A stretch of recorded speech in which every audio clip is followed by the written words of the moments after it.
Lanjut ke nomor 69. Suatu hari Zaki bersama keluarga pergi jalan-jalan. Dalam perjalanan, Zaki merasa lapar dan mereka pun mampir ke restoran terdekat. Zaki memesan makanan favoritnya, yaitu sate yang merupakan makanan berlemak. Dengan demikian, dalam tubuh Zaki akan dicerna. Nah, dengan demikian, lemak dalam tubuh Zaki akan dicerna dengan bantuan. Ini berbicara mengenai pencernaan lemak.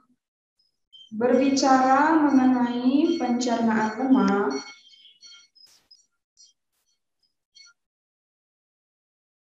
lemak, lemak akan diubah terlebih dahulu menjadi emosi lemak. Atau ini bisa dinamakan juga sebagai misel. Jadi misel ini adalah emosi lemak ya. Nah, lemak diubah menjadi emosi lemak ini dengan bantuan garam empedu. Garam empedu ini merupakan salah satu komponen dari cairan empedu.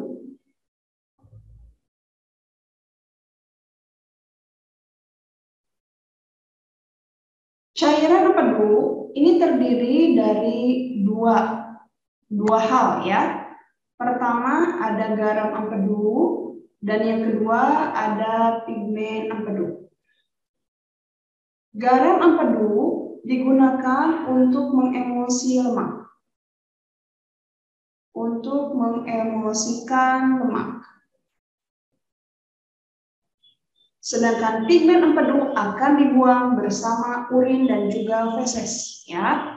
Jadi untuk pigmen empedu ini nanti akan dibuang sehingga dia dapat mewarnai feses dan juga urin kita.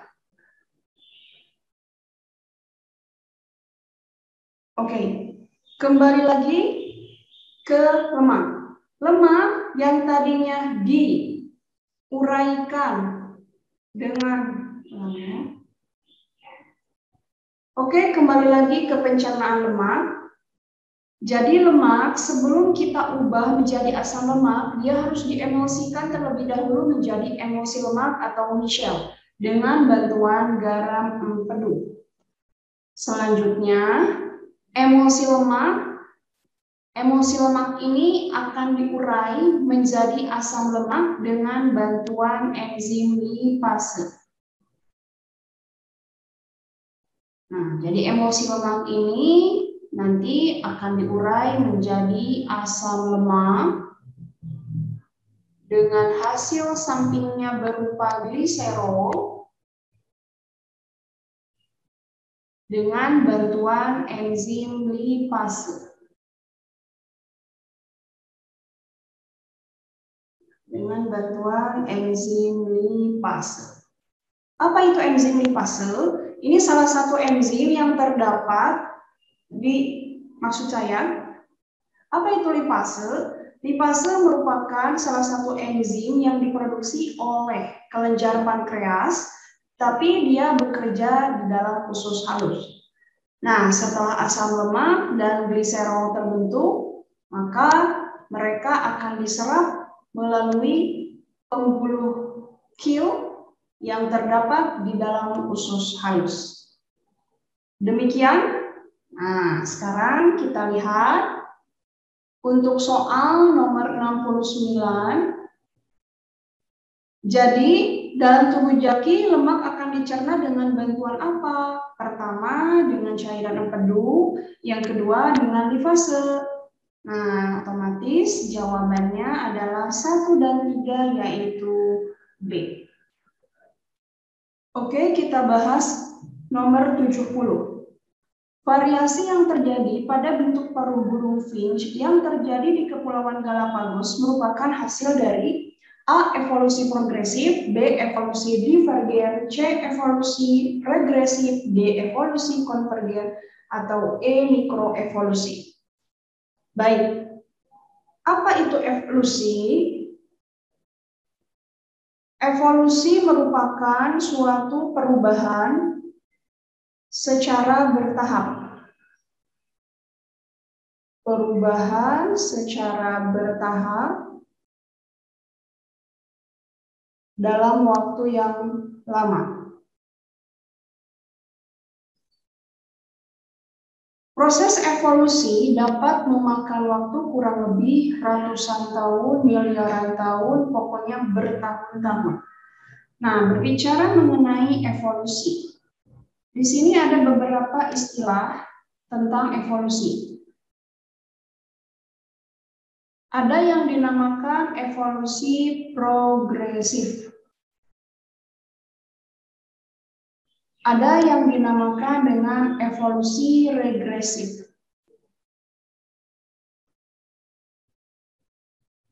Apa itu evolusi progresif? Evolusi progresif adalah evolusi yang mengarah pada kehidupan. Mengarah pada kehidupan. Sedangkan evolusi progresif, maksudnya sedangkan evolusi regresif, evolusi yang mengarah pada kepunahan.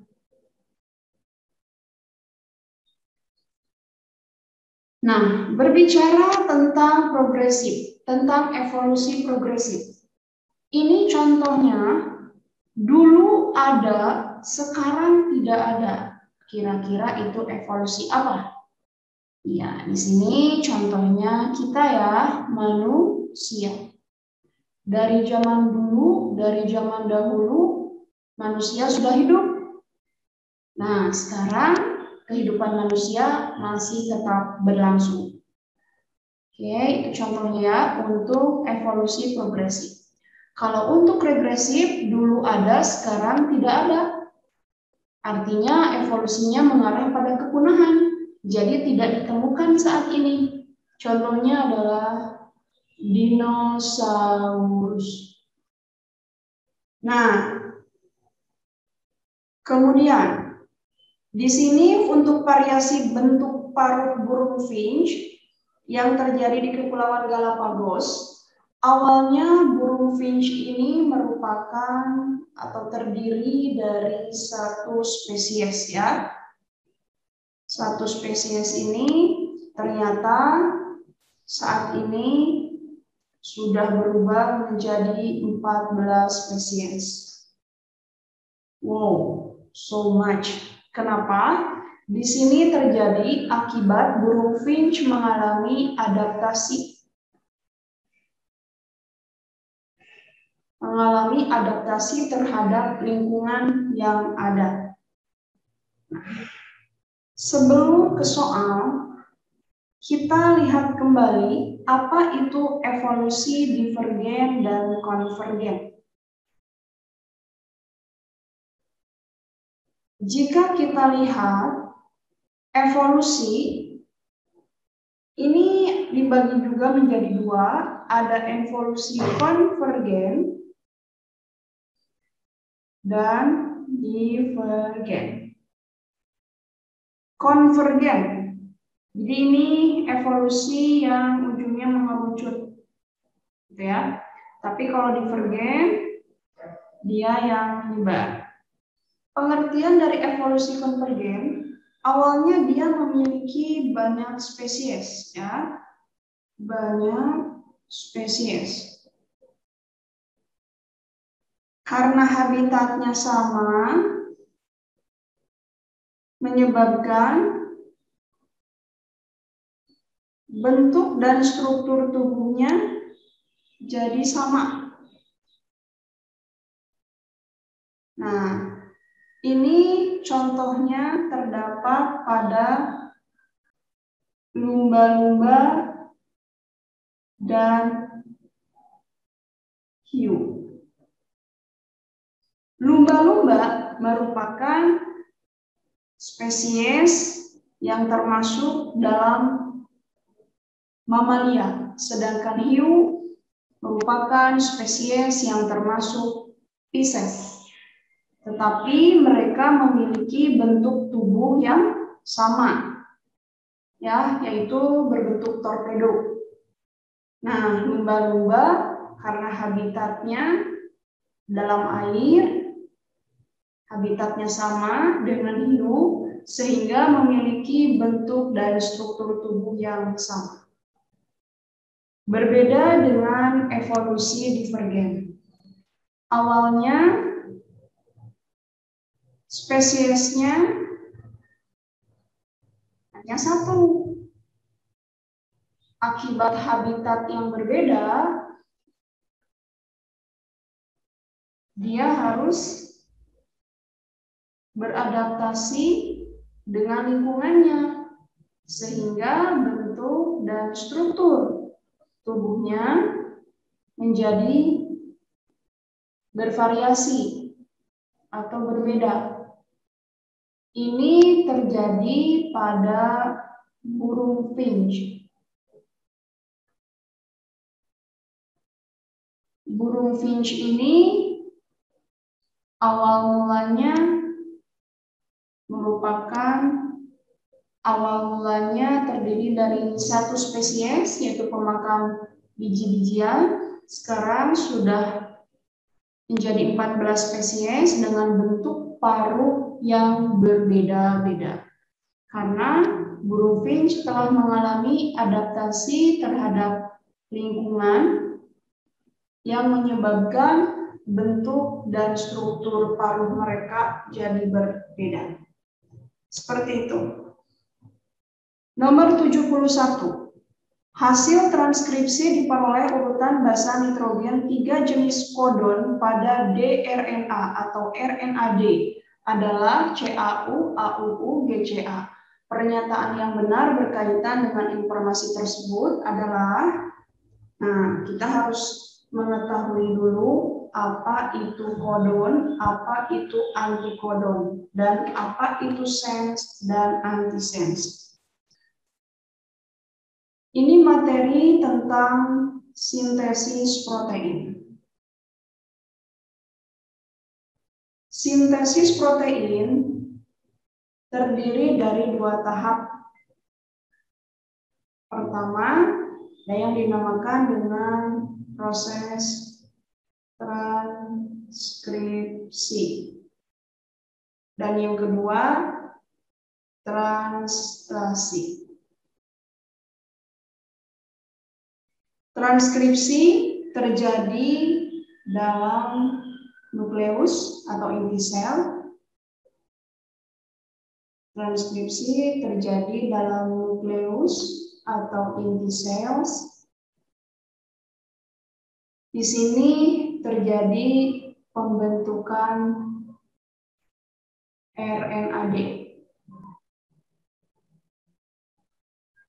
Sedangkan translasi terjadi di ribosom. Ini merupakan tahapan pembentukan protein. Dalam soal diketahui terdapat rantai RNAD dengan urutan CAU,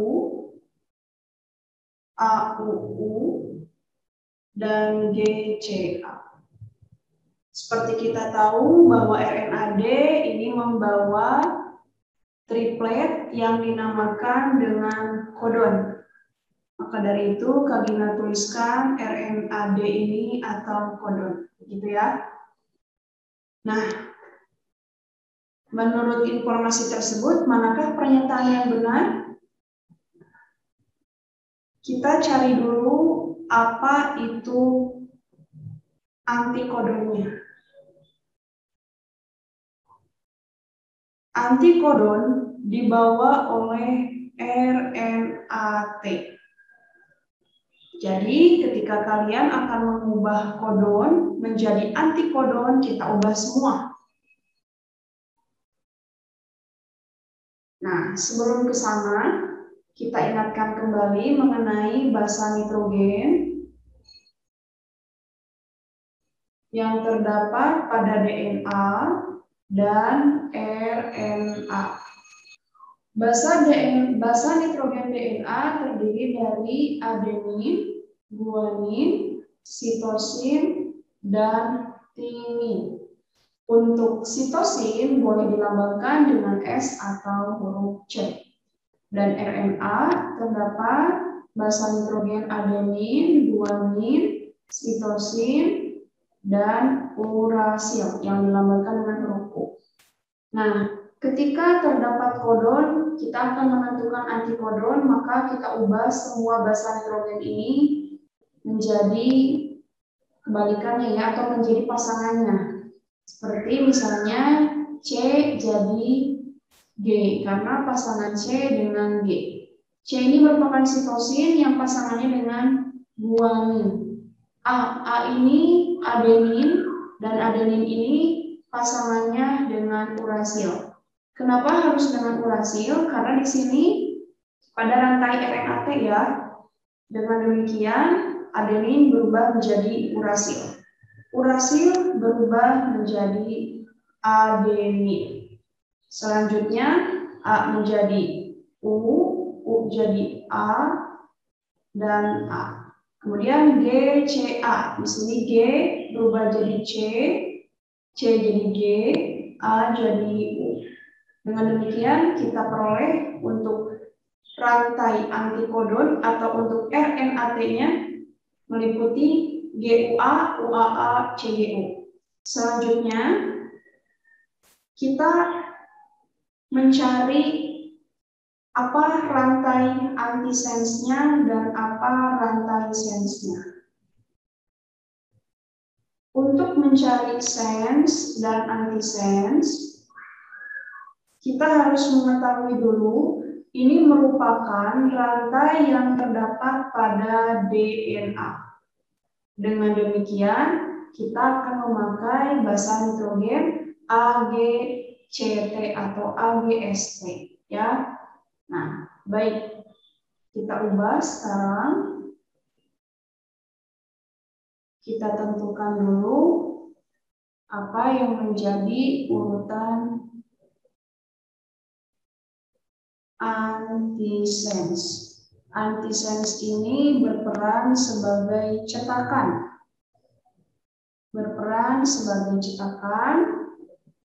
Nah, kita akan menentukan antisens dari rantai yang sudah ada berupa kodon atau antikodon. Nah, Ibu akan menentukan dari rantai kodon.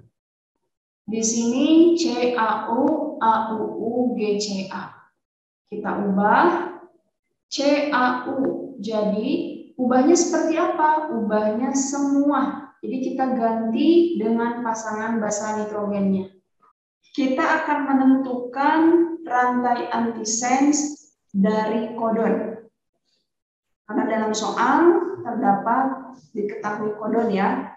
Maka dari itu kita ubah CAU menjadi C jadi G, A jadi T, dan U jadi A.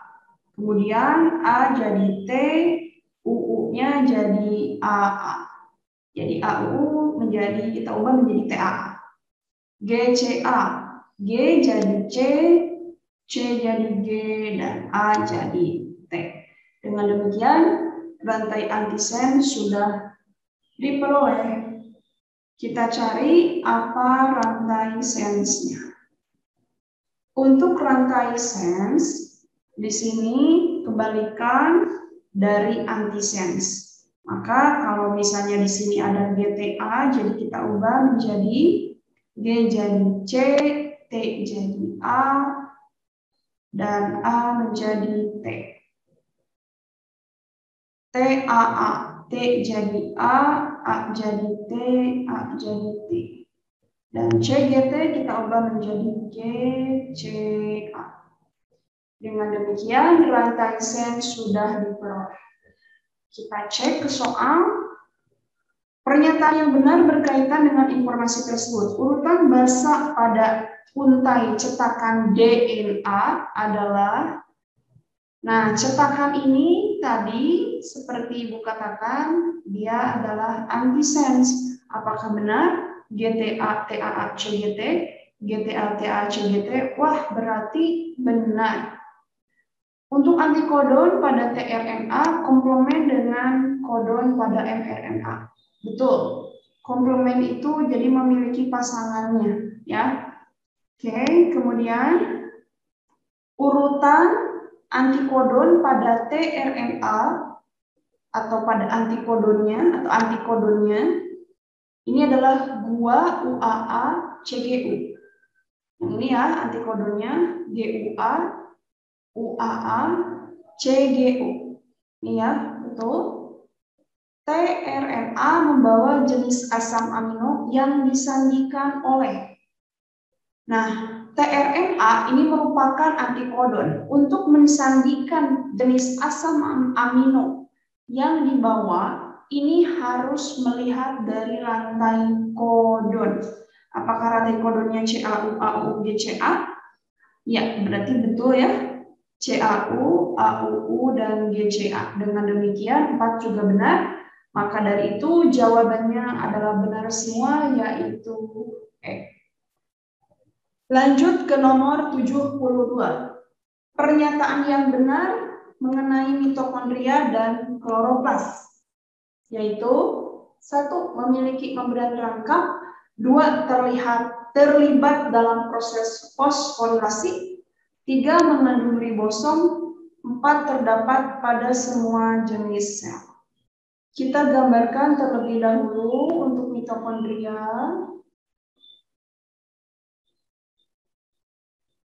Dan untuk kloroplas.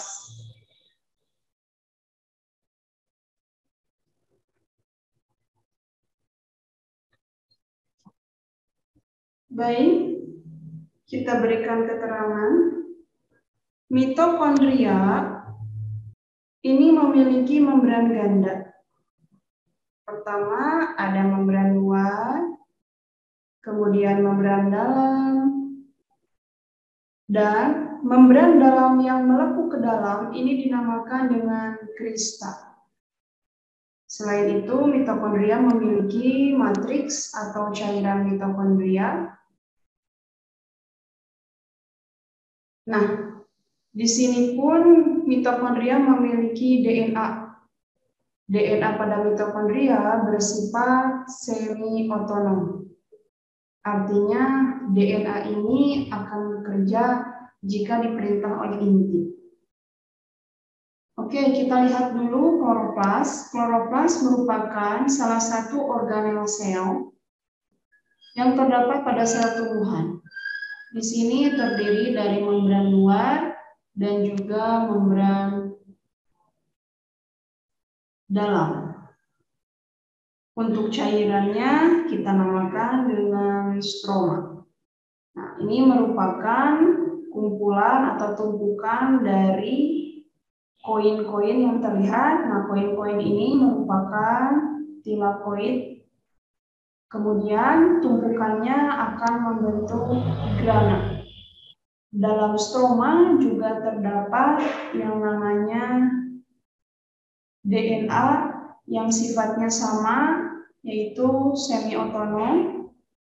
Artinya DNA ini hanya akan bekerja jika diperintah oleh inti. Selanjutnya di sini ada titik-titik hitam, ini dinamakan dengan ribosom, dan ribosomnya berderet sehingga dinamakan dengan polisom. Mitokondria juga memiliki ribosom. Nah, untuk kloroplas dan mitokondria, jika kita melihat evolusinya, dulu mereka adalah suatu bakteri ya. Suatu bakteri atau kelompok monera, di mana mitokondria ini dulunya merupakan bakteri yang bersifat aerob.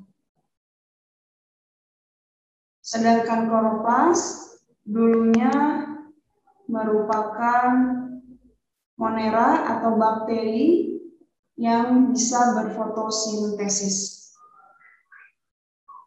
Bakteri yang bisa berfotosintesis.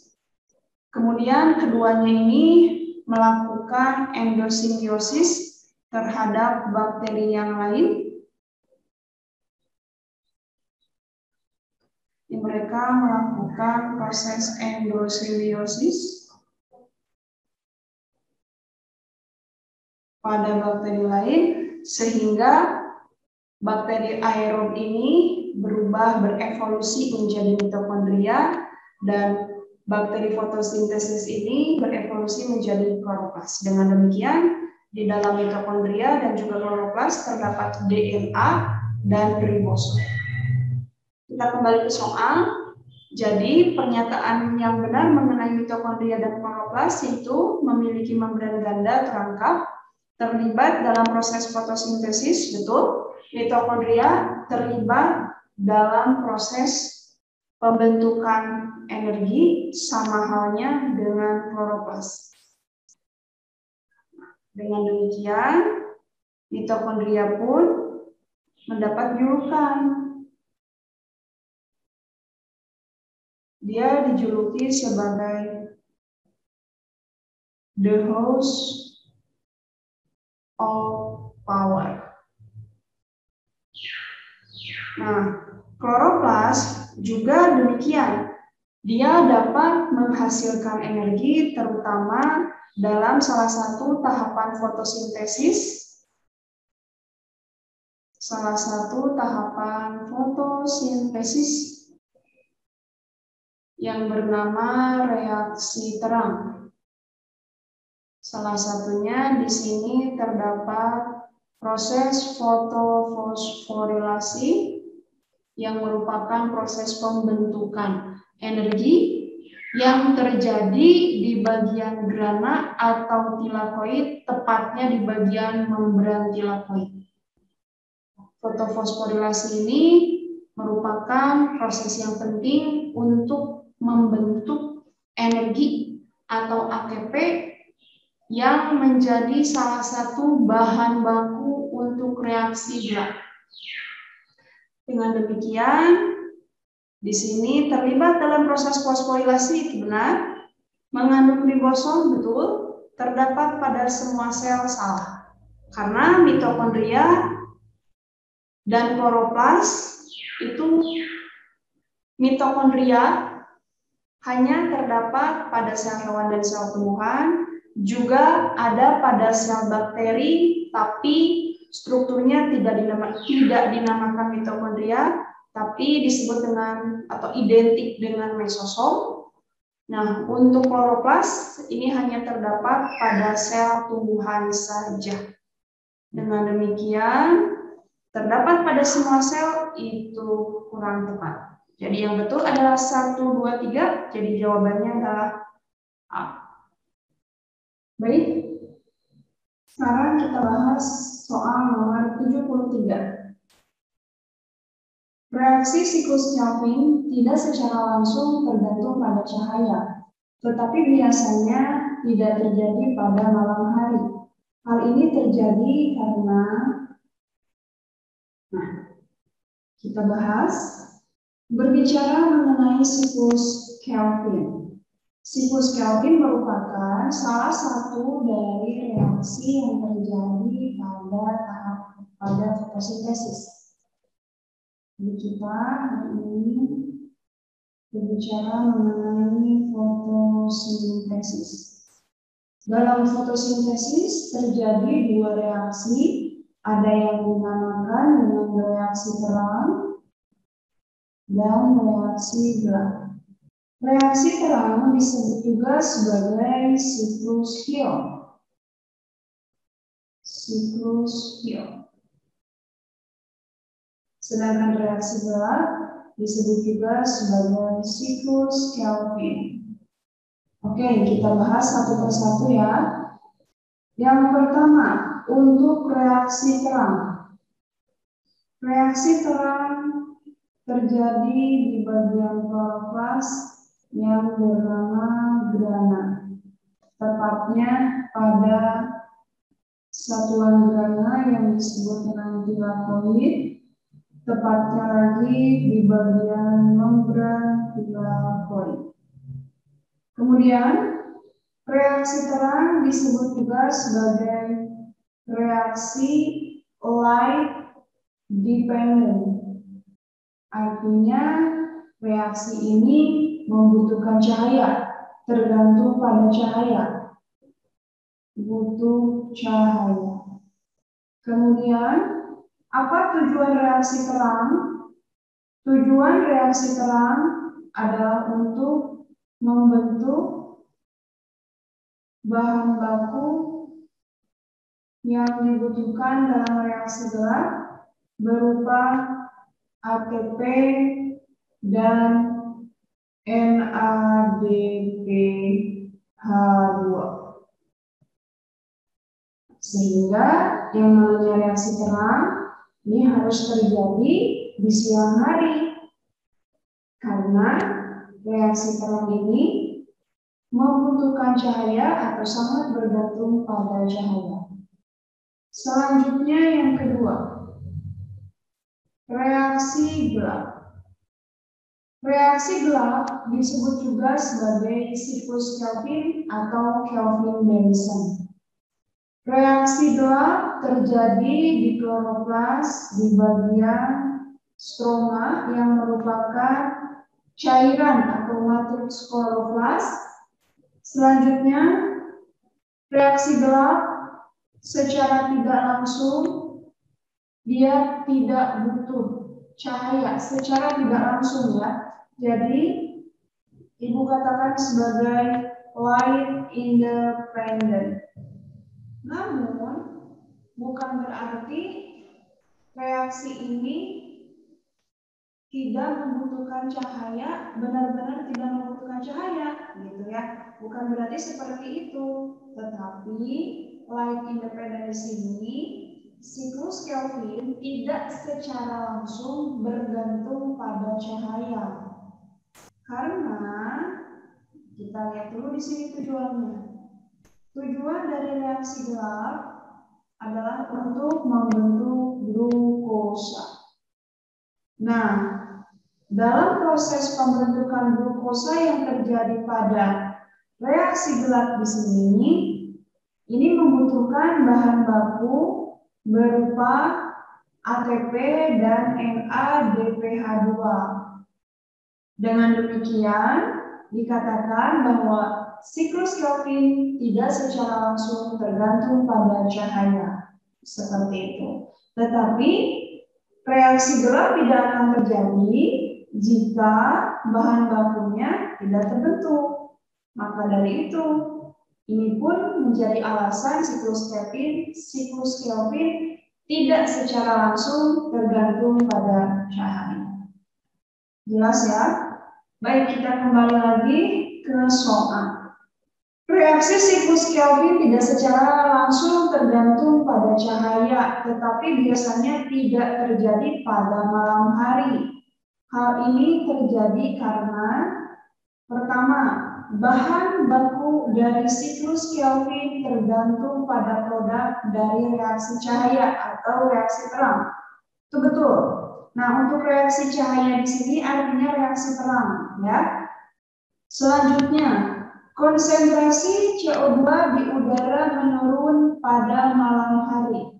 Justru yang dinamakan dengan CO2 ini salah satu gas yang banyak dihasilkan tumbuhan pada malam hari. Seperti itu, sebagai hasil dari proses respirasi tumbuhan, ya. Karena kalau malam hari tumbuhan lebih banyak berespirasi, sedangkan di siang hari tumbuhan lebih banyak melakukan fotosintesis.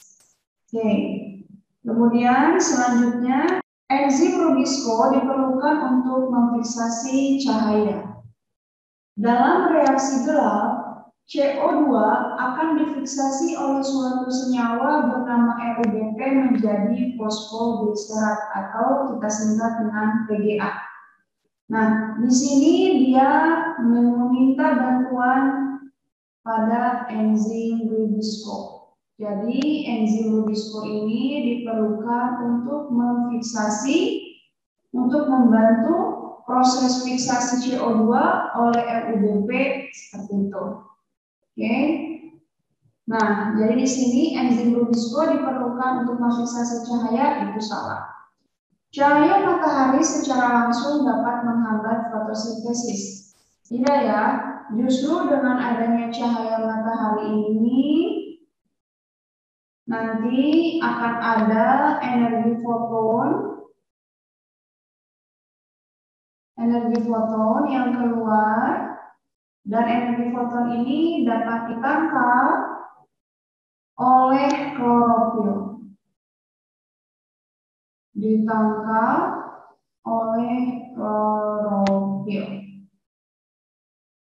Jadi ini sekaligus menjawab bahwa mengapa fotosintesis ini membutuhkan jati jauh daun atau klorofil, karena klorofil dapat menangkap energi foton dari matahari. Selanjutnya, semua reaksi dalam siklus Kelvin bersifat light dependent. Siklus Kelvin seperti yang tadi Budina jelaskan, dia termasuk dalam reaksi light independent. Untuk light dependent itu disebut dengan reaksi terang atau siklus Kelvin. Dengan demikian, jawaban untuk soal nomor 73 adalah A. Bahan baku dari siklus Kelvin tergantung pada produk dari reaksi cahaya atau reaksi terang. Yang memang reaksi cahaya ini terjadi di siang hari, yang nantinya diikuti dengan reaksi gelap yang terjadi di siang hari juga. Oke, kita ke nomor 74. Rekayasa genetika digunakan dalam bioteknologi modern untuk menghasilkan organisme transgenik. Teknik ini dilakukan dengan cara berikut kecuali. Oke, pertama-tama kita harus tahu dulu mengenai organisme transgenik. Organisme transgenik adalah suatu organisme yang mendapatkan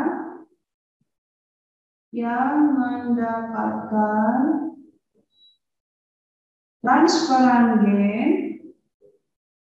atau pindahan gen dari organisme lain.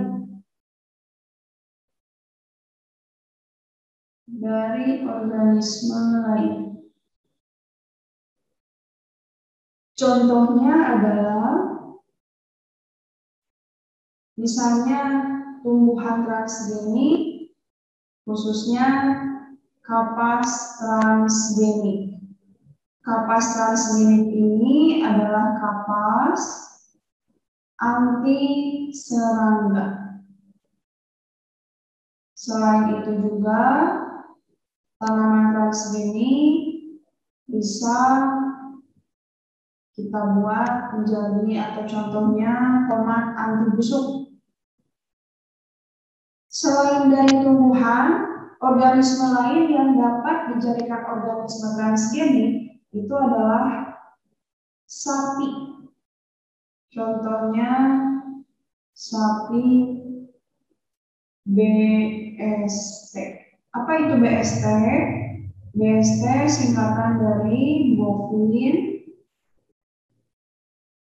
somatotropin. BST ini dapat menghasilkan suatu produk berupa daging dan susu yang tinggi atau yang sangat banyak. Seperti itu.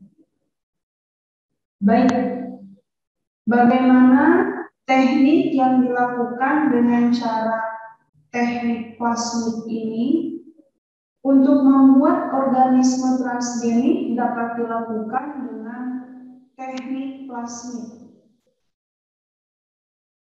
Teknik plasmid atau disebut juga sebagai teknik DNA rekombinan atau disebut juga sebagai teknik rekombinasi gen. Boleh ya, sama saja. Oke, kita langsung saja bagaimana teknik ini dilakukan. Teknik plasmid atau teknik DNA rekombinan atau teknik rekombinasi gen dapat dilakukan. Pertama-tama kita isolasi terlebih dahulu bakteri. Misalnya di sini ada bakteri. Kemudian kita isolasi plasmid bakteri tersebut. Jika plasmid sudah diisolasi, maka kita potong plasmid tersebut dengan enzim restriksi. Potong plasmid dengan menggunakan enzim restriksi, yang merupakan salah satu enzim yang dapat memotong DNA. Selain itu, selanjutnya siapkan gen sumber, lalu isolasi gen tersebut.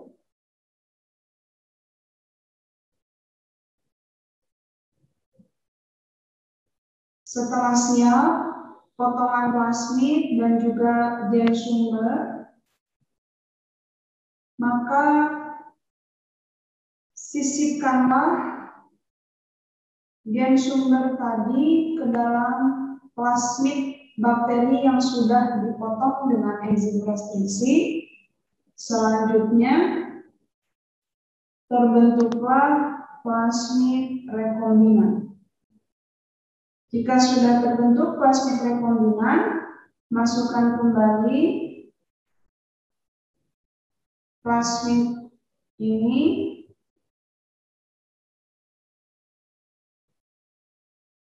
ke dalam bakteri. Bakteri akan melakukan proliferasi atau pembelahan sehingga nanti produk akan dihasilkan. Oke, jadi untuk nomor 74 di sini adalah kita cari yang salah, kecuali ya. Teknik ini dilakukan dengan cara sebagai berikut, kecuali menyisipkan gen sumber pada plasmid, benar ya. Isolasi gen sumber, betul. Memasukkan kembali plasmid, betul. Mengisolasi plasmid dari organisme target, betul. Mencangkok inti sel target pada organisme. Mencangkok inti sel target pada organisme donor, ini salah. Karena di sini cangkok inti merupakan teknik transplantasi inti atau kita kenal dengan teknik polio. Sedangkan yang kita maksud adalah teknik plasmid. Jadi jawabannya adalah yang B. Soal 75. Penyimpangan semu hukum Mendel dapat terjadi karena adanya interaksi genetik dan interaksi alel. Perkawinan dua individu yang menghasilkan produk berbeda dari dua alel terdapat pada organisme di bawah ini. Baik, berbicara mengenai penyimpangan semu hukum Mendel, ini ada dua ya. Penyimpangan semu ada dua. Ada penyimpangan semu hukum Mendel 1 dan penyimpangan semu hukum Mendel 2. Penyimpangan hukum Mendel 1 ini terjadi karena adanya interaksi alel. Sedangkan hukum Mendel 2 atau penyimpangan semu hukum Mendel 2 ini terjadi karena adanya interaksi gen. atau interaksi genetik. Dalam hal ini seolah-olah seperti menyimpang, padahal pada prinsipnya tetap sama. Contoh dari penyimpangan semu hukum Mendel 1, pertama ada kasus dominansi tak sempurna atau disebut juga dengan intermediate yang terjadi pada bunga snapdragon. Yang kedua, kasus kodominan. Kodominan ini bisa dilihat pada kasus ayam blue Andalusia atau ayam blue metallic yang dihasilkan dari induk ayam hitam dan putih. Selanjutnya, alel ganda yang dapat dicontohkan pada golongan darah manusia, khususnya sistem adrenal, dan juga warna bulu kelinci. Selanjutnya, ada alel ganda, maksudnya alel letal. Hukum Mendel 2. Contoh yang terjadi pada penyimpangan semu hukum Mendel 2, yang pertama adalah atavisme yang terjadi pada pial ayam atau jener ayam. Kemudian cryptomeri yang terjadi pada bunga Linaria malvana. Yang ketiga, polimeri. Yang keempat, epistasis dan hipostasis. Dan yang kelima, gen komplementer. Kasus gen komplementer terjadi pada bunga Lactis odortatus yang merupakan salah satu dari bunga kacang-kacangan. Kita kembali lagi ke soal. Perkawinan dua individu yang menghasilkan produk yang berbeda dari dua alel terdapat pada organisme di bawah ini. Kata kuncinya produk yang berbeda. Kita lihat satu-satu ya. A. Bunga snapdragon. Bunga snapdragon ini adalah contoh dari penyimpangan semu hukum Mendel 1, khususnya dominansi tak sempurna atau intermediate, di mana terdapat bunga merah dan bunga putih yang disilamkan sehingga menghasilkan keturunan pertama berwarna merah muda. Jadi setengah merah dan setengah putih. Karena dua-duanya sama-sama mendominasi tapi tak sempurna. Kemudian yang kedua, warna bulu kelinci. Untuk warna bulu kelinci ini termasuk dalam alel ganda, ya, di mana alel ganda ini adalah suatu gen yang memiliki alel lebih dari satu. Oke, jadi bukan ya, snapdragon tadi bukan, kelinci bukan. Ayam blue Andalusia. Ini adalah kasus kodominan di mana terdapat perkawinan dua individu antara ayam hitam dengan ayam berbulu putih yang menghasilkan ayam berwarna blue, ya, ayam berwarna blue yang disebut dengan blue Andalusia. Dan ini sangat berbeda jelas sekali karena adanya warna biru pada bulu ayam tersebut, ya, sedangkan induknya itu hitam dan putih. Untuk golongan darah manusia tadi sudah jelas ya, dia adalah alel ganda dan bunga Linaria malvana ini merupakan contoh kasus dari penyimpangan semu hukum Mendel 2 yang dinamakan dengan cryptomeri. Dengan demikian nomor 75 jawabannya adalah C.